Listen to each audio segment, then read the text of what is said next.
আসসালামু আলাইকুম সুপ্রিয় ভাই বোনেরা, আপনারা সবাই কেমন আছেন? আমি আলহামদুলিল্লাহ আপনাদের দোয়াতে অনেক ভালো আছি।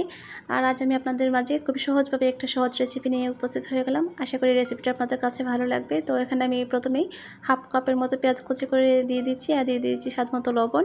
আর প্লিজ যারা আমার এই ছোটো চ্যানেলটাকে এখনও সাবস্ক্রাইব করেনি, প্লিজ আমার চ্যানেলটাকে সাবস্ক্রাইব করে আমার পাশে থাকবেন। আর যারা আমার এই চ্যানেলটাকে সাবস্ক্রাইব করে আমার পাশে আছেন তাদেরকে অসংখ্য অসংখ্য অসংখ্য অসংখ্য ধন্যবাদ। তো লবণটা দিয়ে আমি পেঁয়াজটাকে ভালো করে কষলিয়ে নিচ্ছি।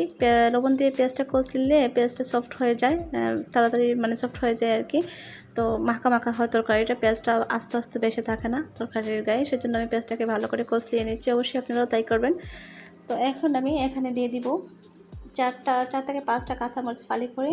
আর এখন দিয়ে দিচ্ছি এখানে আমি ছোটো ছোটো পুঁটি আসলো, সেই পুঁটিগুলো দিয়ে দিলাম।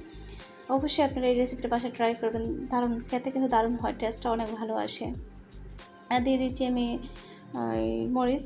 মরিচটা যে যেরকম ঝাল খেতে পছন্দ করেন সেই অনুযায়ী দিবেন। আমি আমার পছন্দ মতন মরিচটা দিয়ে দিলাম। আর দিয়ে দিয়েছি আমি হাফ চা চামচের মতো হলুদের গুঁড়ো, আর হাফ চা চামচের কম সামান্য পরিমাণ ধনিয়া গুঁড়ো, আর দিয়ে দিচ্ছি 1/4 টিস্পুনের মতো কাঁচা জিরের গুঁড়ো। আর এখানে দিয়ে দিলাম সরিষার তেল।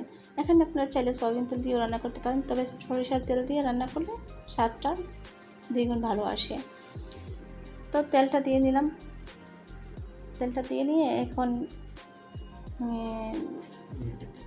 এখানে আমি আরেকটা জিনিস দিতে ভুলে গিয়েছিলাম, সেজন্য এখানে আমি দিয়ে দিয়েছি 1/4 টিস্পুনের মতো আদা বাটা, আর হাফ চা চামচের মতো দিয়ে দিচ্ছি রসুন বাটা।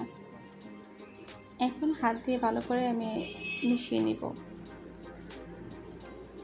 যারা এখনও এইভাবে রান্না করে খাননি, একবার হলে ট্রাই করে দেখবেন। একবার যদি ট্রাই করে খান তাহলে বারবার খেতে মন চাইবে। আর এটা আমি মনে করি যে স্বল্প সময়ে তৈরি করা যায় আর কি এই রান্নাটা।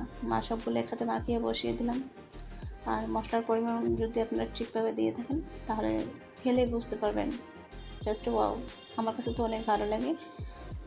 এখন পানি দিয়ে যতটুকু মাছটা কষানোর জন্য যতটুকু পানির প্রয়োজন ততটুকু পানি দিব। এখন আমি চুলায় বসিয়ে দিলাম। চুলাটা মাঝারি আঁচে রেখে আমি মাছটাকে রান্না করে নিচ্ছি। অবশ্যই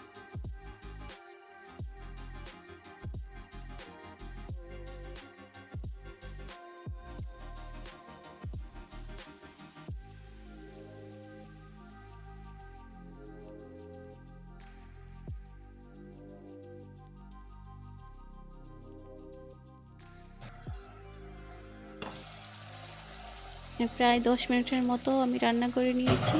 আমার রান্নাটা কমপ্লিট হয়ে গেছে। তো দেখুন আপনারা, তরকারির কালারটা আমার কাছে অনেক ভালো লাগতেছে, আর খেতেও দারুণ মজা। অবশ্যই আপনারা বাসায় ট্রাই করবেন।